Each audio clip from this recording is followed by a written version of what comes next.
ভরিয়ে নেব একদম পুরো আসসালামু আলাইকুম, আশা করছি তোমরা সবাই ভালো আছো। তো আমিও ভালো আছি। আজকে একটা নতুন ভিডিও নিয়ে তোমাদের সামনে হাজির হলাম। তো তোমাদের সবাইকে আমার ছাদ বাগানে স্বাগত। আজকে তোমাদের যে একটা গুরুত্বপূর্ণ বিষয় নিয়ে আলোচনা করব সেটা হলো মরিচ গাছের পাতা কোঁকড়ানো বা এই যে পাতা হলুদ হয়ে যাওয়া। তো মরিচ গাছের পাতা কোঁকড়ানো নিয়ে আলোচনা করব আর মরিচ গাছের পাতা যে হলুদ হয়ে যাওয়া। তো এই মরিচ গাছের পাতা কোঁকড়ানো বা মরিচ গাছের পাতা হলুদ হয়ে যাওয়া নিয়ে আজকে গুরুত্বপূর্ণ একটা আলোচনা তোমাদের সঙ্গে করব। তো চলো আমার ভিডিওটা তোমরা শেষ অবধি দেখতে থাকো। আর যারা আমার চ্যানেলটা নতুন দেখো তারা অবশ্যই আমার চ্যানেলটা সাবস্ক্রাইব করবে। যারা অলরেডি সাবস্ক্রাইব করেছো তাদের অসংখ্য ভালোবাসা। তো চলো আমি তোমাদের আজকে দেখাবো দুটো ঘরোয়া টোটকা যে কীভাবে মরিচ গাছের পাতা কোঁকড়ানো পাতা ভালো হয় আর হলো মরিচ গাছের হলুদ পাতা ভালো হয়। তো চলো আমার ভিডিওটা তোমরা শেষ অবধি দেখতে থাকো।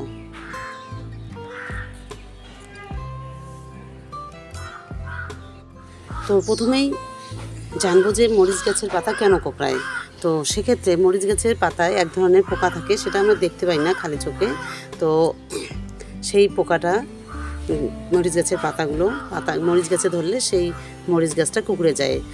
মাকড় ধরলেও মরিচ গাছের পাতা কুঁকড়ে যায়, বা জাত পোকা ধরলেও মরিচ গাছের পাতা কুঁকড়ে যায়। তো এই কারণে মরিচ গাছের পাতা কুঁকড়ে যায়। আর যদি নিচে বেশি পানি থাকে তাহলে সেক্ষেত্রে মরিচ গাছের পাতা কুঁকড়ে যায়। তো মরিচ গাছে বেশি পানি সহ্য করে না, তো তোমরা সেক্ষেত্রে নিয়মিত পানি দেবে। তো আর দেখবে যাতে মরিচ গাছে নিচে পানি জমে না থাকে। তো আজকে যে দুটি আমি ঘরোয়া টোটকা বলবো, তো সেই দুটো ঘরোয়া টোটকায় অবশ্যই দেখবে তোমাদের মরিচ গাছের পাতা কোঁকড়ানো বা হলুদ হয়ে যাওয়া সমস্যাটা কিছুটা সমাধান হবে। তো চলো আমি দেখাচ্ছি। তো আমি এখানে নিয়েছি, দেখতে পাচ্ছ আমি এখানে নিয়েছি ডিটারজেন্ট। তো এই ডিটারজেন্ট আমি নিয়েছি। তো এটা আমি কিভাবে মেশাবো আর এর সঙ্গে আমি কী মেশাই সেটাই দেখাচ্ছি। তো এই যে এখানে আমি ডিটারজেন্ট নিয়েছি আর এখানে নিয়েছি শ্যাম্পু। তো প্রথমে আমি বলি, এখানে আমি 1 লিটারের মতো পানি নিয়েছি। তো এই 1 লিটারের পানিতে আমি ডিটারজেন্টটা দেবো। তো এই ডিটারজেন্টটা আমি কতটা দেবো, যেহেতু এখানে আমি 1 লিটার পানি নিয়েছি, তো সেক্ষেত্রে আমি 1 টেবিল চামচ ডিটারজেন্ট দেবো। যে দেখতে পাচ্ছ 1 টেবিল চামচ ডিটারজেন্ট দেবো। দিয়ে এটা ভালো করে গুলিয়ে নেব, একদম ভালো করে গুলিয়ে নেব যাতে আমার স্প্রে মেশিনে আটকে না যায়। তো তোমরা ভালো করে এরকম করে গুলিয়ে নেবে। তো এই যে আমার ভালো করে গোলানো হয়ে গেছে ডিটারজেন্টটা। এবার আমি কি নিই এর সঙ্গে নেব শ্যাম্পু। তো আমি কতটা পরিমাণে শ্যাম্পু নেব তোমাদের দেখাচ্ছি। তো এই যে দেখতে পাচ্ছ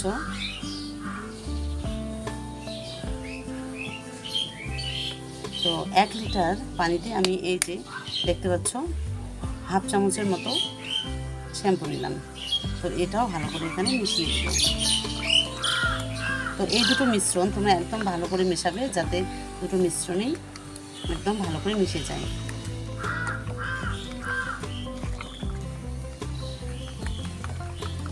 আর সবার ছাদ বাগানে এই কমন সমস্যা যে পাতা কোঁকড়ানো।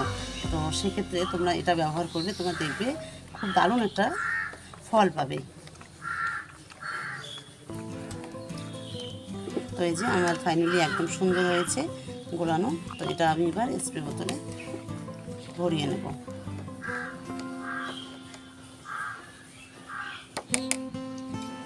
তো তোমরা যে কোনো ডিটারজেন্ট নিতে পারো, যে আমি এখানে নিয়েছি সার্ফ এক্সেল। তো তোমরা যে কোনো ডিটারজেন্ট নিতে পারো। আর এখানে আমি নিয়েছি হেড অ্যান্ড শোল্ডার শ্যাম্পু। তো তোমরা যে কোনো শ্যাম্পু নিতে পারো, এরকম কোনো নির্দিষ্ট নেই যে এই শ্যাম্পু ব্যবহার করা যাবে না বা এই শ্যাম্পু ব্যবহার করা যাবে না। তোমরা যে কোনো শ্যাম্পু বা যে কোনো ডিটারজেন্ট তোমরা ব্যবহার করতে পারো। তো এই যে আমি একটা বোতল নিয়েছি। তো এখানে যেহেতু আমি শুধু মরিচ গাছেই দেবো, পাতা কোঁকড়ানো গাছগুলো, তো আমি এরকম একটা বোতল নিয়েছি। এখানে আমি বোতলটার ভিতরে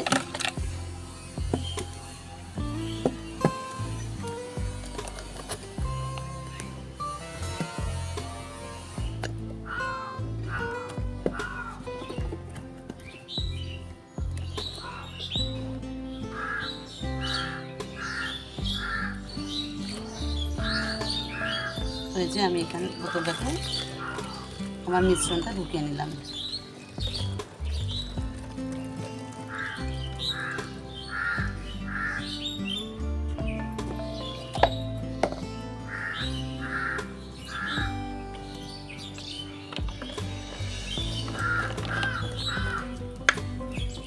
তো এই যে মিশ্রণটা আমি ঢুকিয়ে নিলাম, এটা ঢুকিয়ে তোমরা একটু ভালো করে ঝেঁকে নেবে। তো তার আগে আমি দেখাই মরিচ গাছে এটা এই মিশ্রণটা দেওয়ার আগে মরিচ গাছে কী করতে হবে সেটা তোমাদের দেখাচ্ছি। তো এই যে দেখতে পাচ্ছ আমার মরিচ গাছের নিচে অনেক আগাছা হয়েছে। তো এই যে আগাছা হয়েছে, তো তোমাদের ফার্স্ট কাজ হলো আগাছা পরিষ্কার করা। একদম আমাদের মানে যে গাছের নিচে যেন কোনো আগাছা বা ঘাস জমে না। তো এটা আমি আগে পরিষ্কার করে নেব ভালো করে।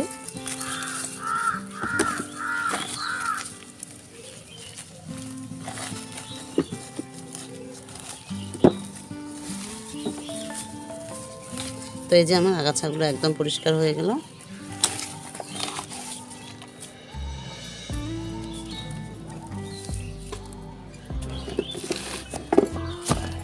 তো আমি আগাছাগুলো পরিষ্কার করে নিলাম, এই যে দেখতে পাচ্ছ একদম একটু আগাছা নেই।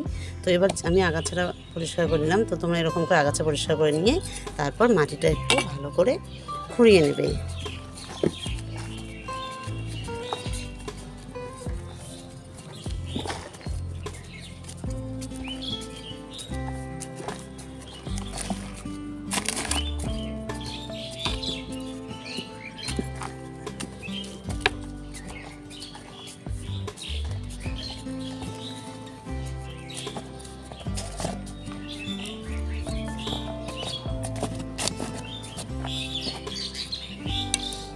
তো আমার মরিচ গাছের এই যে আগাছা বা নিচে মাটি আলগা করার কাজ শেষ হয়ে গেল।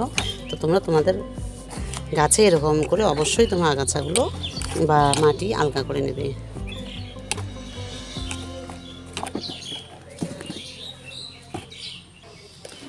তো ফাইনালি আমার আগাছাগুলো পরিষ্কার করা হয়ে গেলো। আর দেখো আমি মাটিগুলো একদম আলগা করে নিলাম, এই যে দেখতে পাচ্ছ সব গাছে। তো এবার আমি এই যে মরিচ গাছটায় যে আমি দ্রবণটা তৈরি করলাম, তো এই দ্রবণটা আমি মরিচ গাছের একদম পুরো পাতায় দেব, পাতার একদম নিচে মানে সম্পূর্ণ জায়গা দেবো, যাতে একটু জায়গাও বাদ না যায় এই মিশ্রণটা। তো চলো এবার আমি কীভাবে দিই দেখাচ্ছি তোমাদের। তো এই যে দেখতে পাচ্ছ আমি গাছের একদম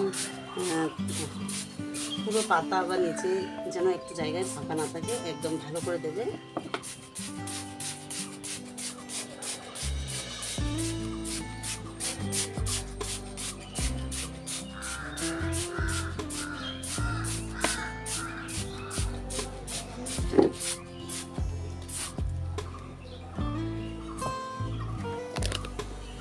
তো একদম গাছে একদম ভালো করে দিলাম, একদম নিচ উপর, যাতে একটা পাতাও বা নিচে উপরে থাকা যায় না। তো এই যে এরকম করে দিলাম, দেখতে পাচ্ছ।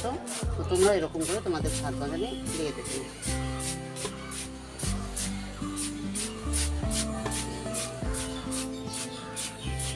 দেখতে পাচ্ছ একদম পুরো পাতা একদম ভিজে গেছে, মানে এরকম করে দিয়েছি যাতে নিচে উপরে একটুও ফাঁকা থাকে না।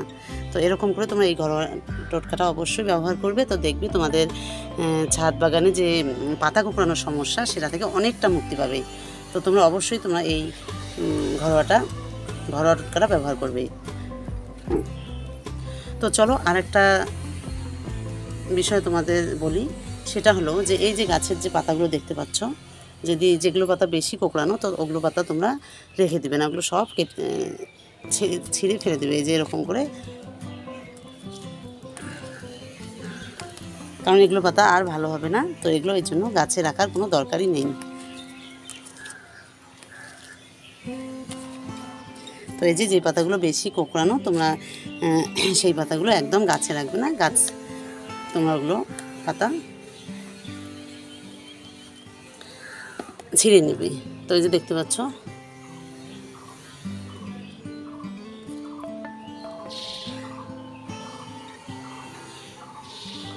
তো আজকে আমি তোমাদের দেখালাম মরিচের পাতা কোঁকড়ানো বা তার সমাধান, কিভাবে মরিচের পাতা কোঁকড়ানো বা মরিচের পাতা হলুদ হয়ে যাওয়ার সমস্যা থেকে তোমার সমাধান পাবে, তার একটা উপায় আমি বলে দিলাম। তোমরা অবশ্যই এরকম করে তোমাদের ছাদ বাগানে ব্যবহার করবে।